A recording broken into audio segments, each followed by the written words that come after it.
Magdalena Fręch. See you guys tomorrow. Tennis experts are going absolutely off right now, Riri. Losses she takes, part of the learning experience. She's too good a player. She'll figure it out, her resilience. And it is all because of one name, Alex Eala. And here is the headline that is breaking the internet on the eve of her Italian Open campaign.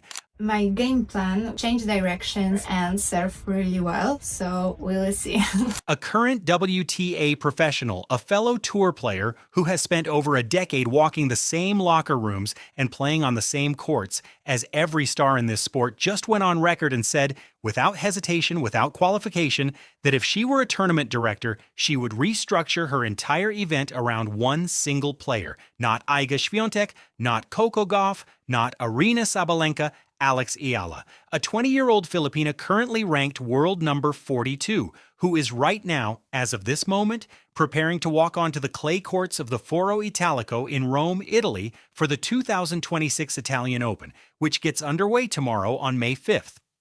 And the stunning truth this video is going to lay out for you, piece by verified piece, is this. The tennis world's own infrastructure, its scheduling systems, its ranking algorithms, its court size assignments cannot keep up with what Alex Eala is doing. And the people inside that world are finally saying it out loud. Here is everything you need to understand this story. Not her biography, not the whole journey from Quezon City to Mallorca, because you already know that. Just two facts. First, Eala enters the 2026 Italian Open ranked WTA number 42, with a career high of number 29 reached just 6 weeks ago in March. Her first round opponent in Rome is Magdalena Fręch of Poland. See you guys tomorrow. That match is tomorrow. Second, in January 2026, the WTA sanctioned the very first professional women's tennis tournament ever held on Philippine soil, the Philippine Women's Open, a WTA 125 event. That tournament exists because of one person, and the WTA itself stood up and publicly called the inaugural event a resounding success. These two facts, the ranking and the new Philippine stop, are the thesis of this entire story. She is ranked 42nd in the world, and she just caused a new country to enter the WTA map. The ranking system and the cultural reality are not describing the same player. Here is the core tension that is driving every expert crazy right now. Professional tennis has always operated on one fundamental assumption. The higher your ranking, the bigger the stage you deserve, and the bigger the crowd you draw. Ranking equals relevance.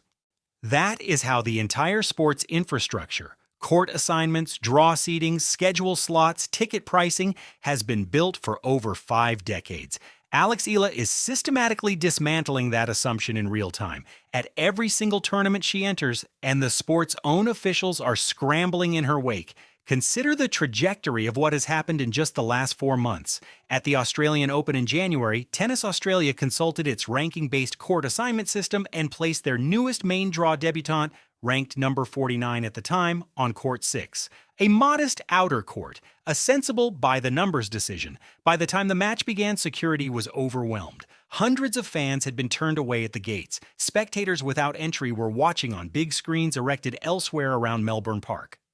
The chair umpire was repeatedly forced to warn the crowd for noise during points.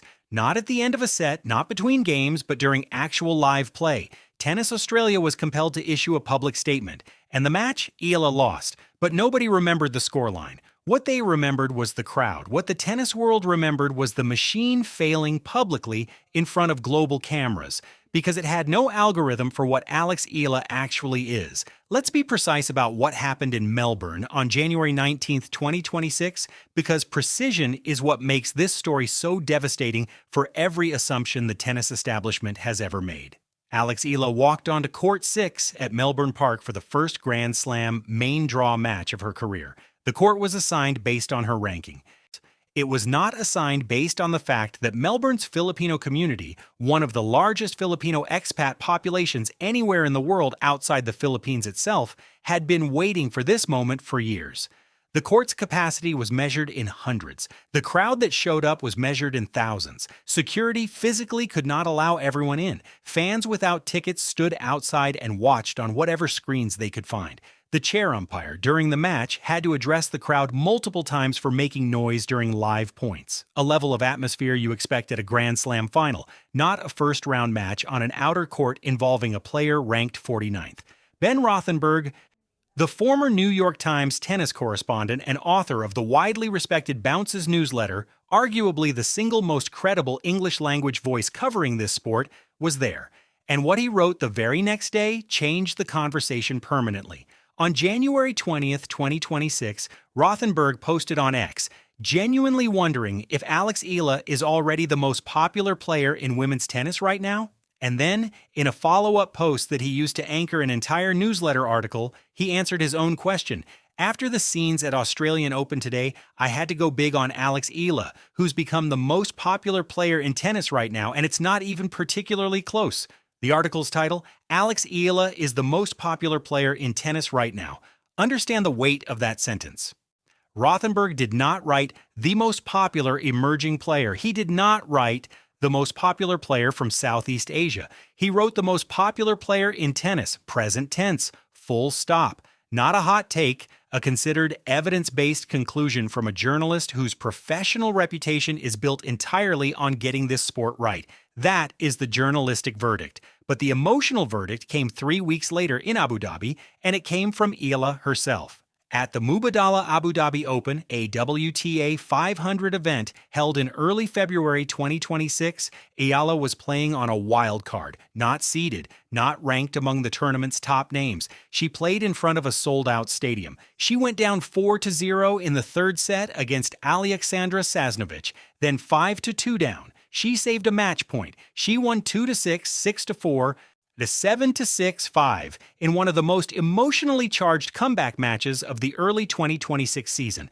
And in her on-court interview immediately after, on a live microphone, with the still roaring crowd behind her, she said, "Selling out stadiums is insane, and being in these matches in particular are just really the ones that kind of stick with you. And I've had a lot of them in the past year, so I'm really happy with this win." That is your title. Those are her words, not a pundit's projection, not an analyst's hot take. The hero herself, in the middle of her own story, looking out at a full stadium and using the word insane. Because she is still surprised, she is still in awe of what is happening around her. And that authenticity, that genuine disbelief from the person at the center of the phenomenon is more powerful than any marketing campaign the WTA could ever design. Then came the statement that sent the tennis internet into overdrive. Daria Saville, not a retired legend offering nostalgic praise, not a journalist speculating from the press box, but a current WTA professional, a former world number 21, the former Australian women's number 1, a player who has spent over a decade on this tour watching real crowds at real tournaments, posted an Instagram reel reacting to the Abu Dhabi footage, and what she said was extraordinary. Direct quote, "Alexandra Eala is selling out stadiums whether she's playing singles or doubles, tournaments where the fan attendance wasn't that high in previous years. If I was a tournament director, I would do anything for her to be at my tournament. I'd also make sure that she's on the schedule every day, singles and doubles, because then people come to watch Alex and then stay for more tennis. You can see in the crowd numbers whether Alex is playing or not. The Filipinos are showing up for their girl, and I love it." Read that again. A fellow professional, someone with no commercial stake in this outcome, who uses a different racket brand, who is not Filipino, who competes in these same events and has her own career to manage, watched Alex Eala's crowds and publicly declared she would reorganize an entire WTA tournament schedule around one player, around a non-seeded wildcard. That is not praise. That is a professional assessment from someone who knows exactly what normal looks like, and is telling the world that what Eala is doing is categorically not normal. By March 2026 at Indian Wells, the pattern had solidified into something that could no longer be explained away as diaspora enthusiasm or novelty. Reports from the BNP Paribas Open described Eala drawing practice session crowds that outshone those gathered for Carlos Alcaraz and Coco Gauff, the two biggest box office names in all of contemporary tennis combined. Let that land for a moment. Not bigger than one of them, bigger than both of them at practice. Eala herself told Front Office Sports after her opening round win, I did not expect this sort of fan base or crowd rallying behind me, but it's an incredible privilege to have, I tell you, and it's not something your everyday person can experience. So I'm always so grateful. The humility in that quote is not performance. She is a 20-year-old who is still processing the gap between where she sits on the ranking list and what she generates in the real world every single time she shows up. And then in March 2026, Forbes published an interview with Jean-Christophe Verbourg, the global sports marketing director for Babolat, the racket company that sponsors Alex Eala and the same company that sponsored Lena. If you do not know the Lena story, here is what matters. Lena was the first Asian woman to win a Grand Slam. When she won the 2011 French Open, over 116 million people in China watched the final. Her success caused China to go from a marginal tennis market to the WTA's single largest market. She generated endorsement deals worth $24 million a year. And she did not just play tennis in China, she made China a tennis country. Verbourg told Forbes about Eala. I would say it's a little bit crazy what is happening with Alex because she's, in theory, from a small tennis country. Every single tournament she's playing, it's crazy how many people around are watching her. He is the man who watched Lena do it from the inside. He is the man who signed Eala to the same brand. And he is using the word crazy, not as hyperbole, but as the only available description for a phenomenon that his own industry's models cannot yet quantify. If Lena converted 1 billion Chinese fans into a WTA empire, what does Eala do for 115 million Filipinos at home and 10 million more in diaspora communities already filling stadiums from Melbourne to Abu Dhabi to Indian Wells? On April 5, 2026, and ahead of Eala's debut at the Linz Open, a WTA 500 event in Austria, tournament director Sandra Reichel spoke publicly. This is a woman who manages her tournament's finances, ticket sales, and scheduling. She said, "You have an amazing player. Alexandra is unbelievable, and I think it's great for the Philippines." That is not a courtesy compliment. That is a tournament director acknowledging, before the first ball has been struck, that Eala's presence at her event carries commercial and cultural weight that goes beyond the ranking number next to her name. And the WTA's own senior communications director, Alex Pryor, he went on record calling Eala amazing on and off the court, while publicly acknowledging that the WTA is actively working to find, in her own words, a perfect balance between Eala's surging media and sponsor demands and the long-term development of her career. The phrase perfect balance is bureaucratic language for we know we have something exceptional on our hands, and we are trying very hard not to break it. Here is what makes this story genuinely historic rather than simply remarkable. The voices going off about Eala are not coming from the same echo chamber. They are not all Filipino fans or Philippine media outlets, though those audiences have every right to celebrate this loudly. The chorus is coming from a former Australian #1 who has nothing to gain from saying what she said. From the former New York Times tennis correspondent whose professional credibility depends on precision. From a global sports marketing executive at a 140-year-old French sporting goods company who has personally watched the Lena effect unfold from within his own boardroom. From the tournament director of an Austrian WTA 500 event. From the WTA's own senior communications team. From Pepperdine marketing professor Crystal Antonia Russell, who told Forbes, "I think people love an underdog, and so whether it's in sports or politics or anywhere, a young person from a country that doesn't have a history of tennis winning, or even tennis playing, or even tennis audiences, all those things make for an interesting story." And from New York Times tennis writer Matthew Futterman, who said she's used it as sort of one of her superpowers. That is not a fan club. That is a consensus forming across journalism, business, sports science, and active professional competition. And consensus of that diversity does not form around accidents, it forms around phenomena. The Italian Open, which begins tomorrow on May 5th, 2026, at the Foro Italico in Rome, is not just another tournament on Eala's schedule. It is one of the last two meaningful opportunities, alongside Roland Garros, for her to accumulate the ranking points she needs to break back into the top 32. And the top 32 matters for one very specific reason: a seeded position at a Grand Slam. For the first time in her career, the seeding is not a ceremonial honor. It is a structural protection. It means she would not face the world's top players in the early rounds. It means the draw machinery, the same machinery that once put her on court 6 in Melbourne, would finally be forced to acknowledge what the crowds have been screaming since January. She belongs on the biggest stage. Her opponent in round 1 is Magdalena Fręch of Poland, one match at a time. The path is there, and beyond Rome, beyond even Roland Garros, the larger story is this. The WTA now has a Philippine stop on its tour, the first ever. It exists because of Eala. Every young Filipino girl who picks up a racket in the next 10 years will have a professional tournament at home. She did not just inspire a generation of players. She altered the physical geography of the sport's infrastructure. That is what the Lina comparison is really about, not just the stadiums. Not just the ticket prices, the map. Eala is drawing a new map of what tennis looks like as a global sport, and the WTA is, credit where it is due, beginning to follow her lines. But here is what this channel will not do. Pretend this story is a fairy tale without friction, because it isn't. Eala's 2026 clay court season has been genuinely difficult.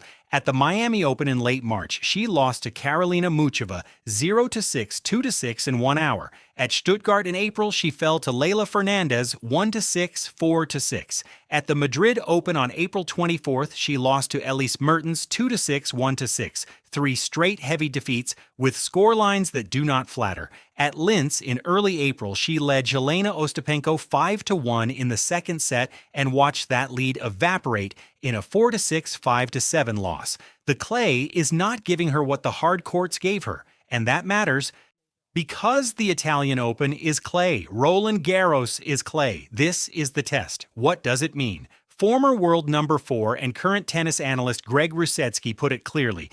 She's too good a player. She'll figure it out. And what I like is her resilience. You're going to take some bruising losses, but she's too good a player. She'll figure it out. What I like is her resilience. Don't get too discouraged. And the evidence of that resilience is not abstract. It is behavioral.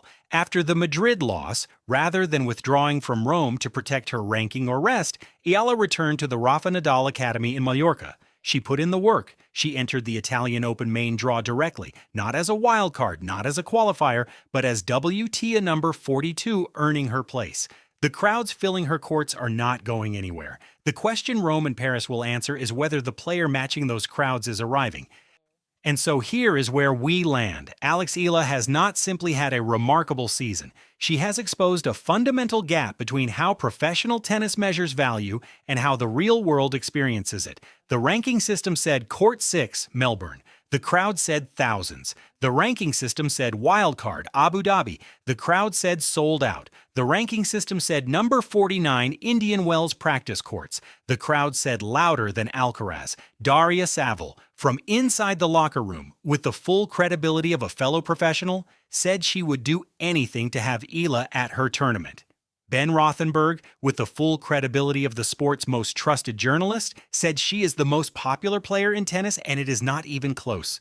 Jean-Christophe Verbourg, with the full credibility of a man who watched Lina remake Chinese tennis from within Babolat's business, called it crazy and meant it as the highest available compliment.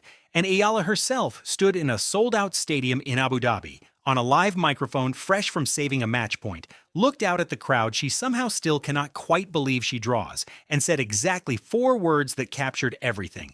Selling out stadiums is insane. Tomorrow, she walks onto the clay of Rome. The Italian Open awaits. Roland Garros is next. The seeding threshold is within reach. The story is not in its final chapter. It is not even close to its final chapter. And the question we want to leave you with, drop your answer in the comments below, is this.